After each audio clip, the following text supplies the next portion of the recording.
Captain Elena Marquez of the HMS Horizon, on routine patrol in Sector Delta 4. Command, we have visual contact with an unidentified object in the water. Large, perfectly spherical, silver in color. It's unlike anything I've ever seen before. Object is stationary at first sight. Standby. Correction, the orb is rising from the sea. It's airborne now, trailing the ship at low altitude, glowing faintly. This is not a natural phenomenon. Object maintains formation and speed, adjusting to every change in our course. I repeat, the orb is following the horizon, requesting immediate aerial support and full surveillance coverage. Situation escalating. Crew is on high alert. Command, please advise. This is beyond standard naval encounter. We need the Air Force scramble to our location now. This is Captain Riley Torres, Eagle Squadron Leader, 70,000 feet over the Pacific. Skies clear, systems green, fuel stable. Unknown silver orb at my 9 o'clock, matching formation, no heat, no radar ping. All units hold sharp. Attempting evasive maneuver, negative. Orb mirrors every move, like it knows me, hovering now. No thrust, no propulsion. Feels alive. It's dropping altitude, fast. Splashed down at grid 420, but it didn't crash. It's suspended beneath the water, glowing faint blue. No ripples, no sound, just sitting there. All units, log this event. Mark position. I'm circling back for a second pass. Negative. The orb is gone. Repeat, the orb just vanished beneath the waves. No splash, no ripple. Disappeared like it was never here. Command, mark this position. Recommend satellite recon. This was no drone. No aircraft moves like that. Log this as potential first contact. Eagle Leader out.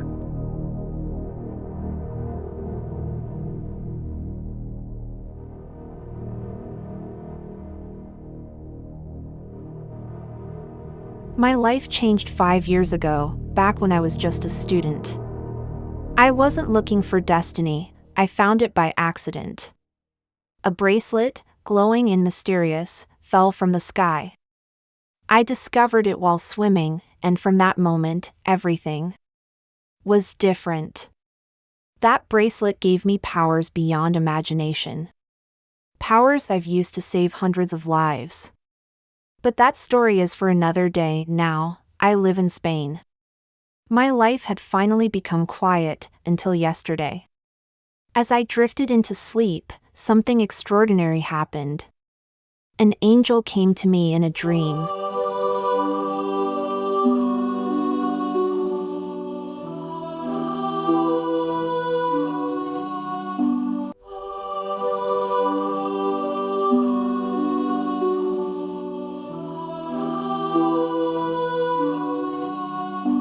Its voice was like thunder and light all at once, and it told me the world was in danger.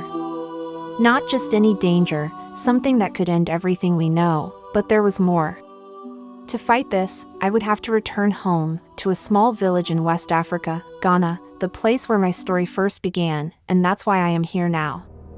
Standing on the edge of destiny once again. I can feel it in my bones, a storm is coming. And I cannot wait to return.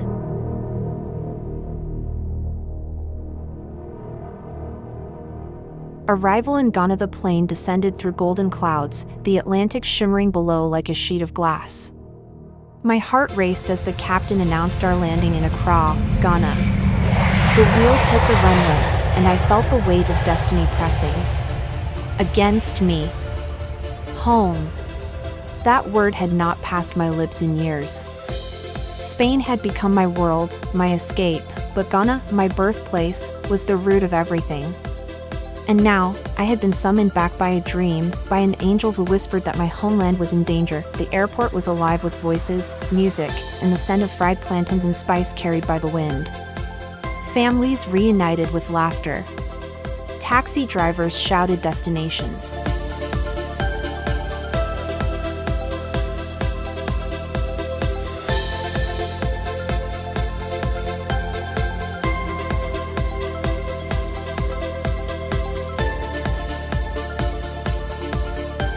But I carried silence in my chest, a silence filled with purpose, meeting my mother in Cape Coast. By the time I reached Cape Coast, the salty breeze from the ocean kissed my face.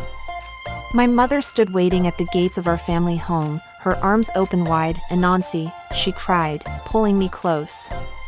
Her embrace smelled of earth, of home, of memories I had left behind. We laughed, we cried, we ate kenki and fish at her table, as though no time had passed.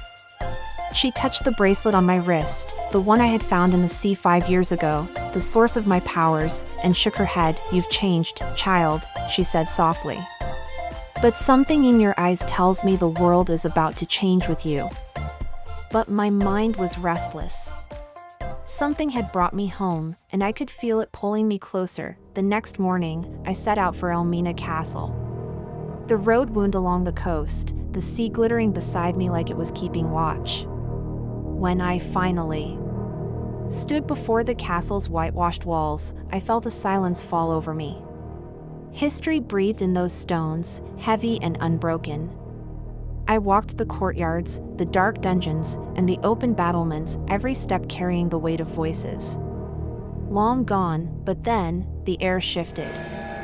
The ocean beyond the walls began to stir, not with waves, but with force, like the sea itself was alive and answering to something unseen.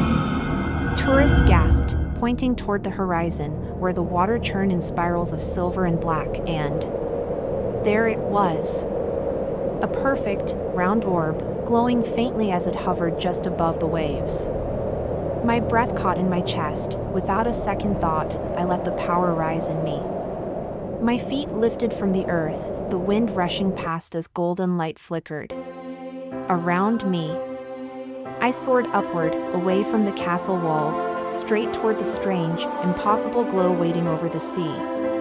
Asterisk. Do not be afraid, child. I am Amoria, keeper of the celestial gates and guardian of forgotten truths. For ages I have watched from beyond the veil, waiting for the moment when the world would need a protector such as you. Long before your time, a being known as the Spider King brought terror to this land. With a single breath through his cursed flute, he unleashed endless swarms, spiders that consumed fields, cities, even the bones of mountains. His hunger was unending, his cruelty without reason. The gods of old battled him for 1,000 days, yet they could not destroy him. His power was too great. So instead, they cast him into a prison woven from starlight and bound him with chains of fire. A curse was set upon him, one that would last 10,000 years, keeping his flute silent. That curse weakened and his armies of darkness asleep. In 7 days, the prison will break. The Spider King will rise once more, and no god may stop him this time. For we are forbidden to walk among mortals. You are the one chosen. You carry the gift of the web, strength and cunning beyond measure. Only you can stand where gods cannot. Only you can face him. Seek the flute before he does, Anansi. For if the Spider King plays it again, the world will drown in his swarm, and even the sun will fear to rise. The threat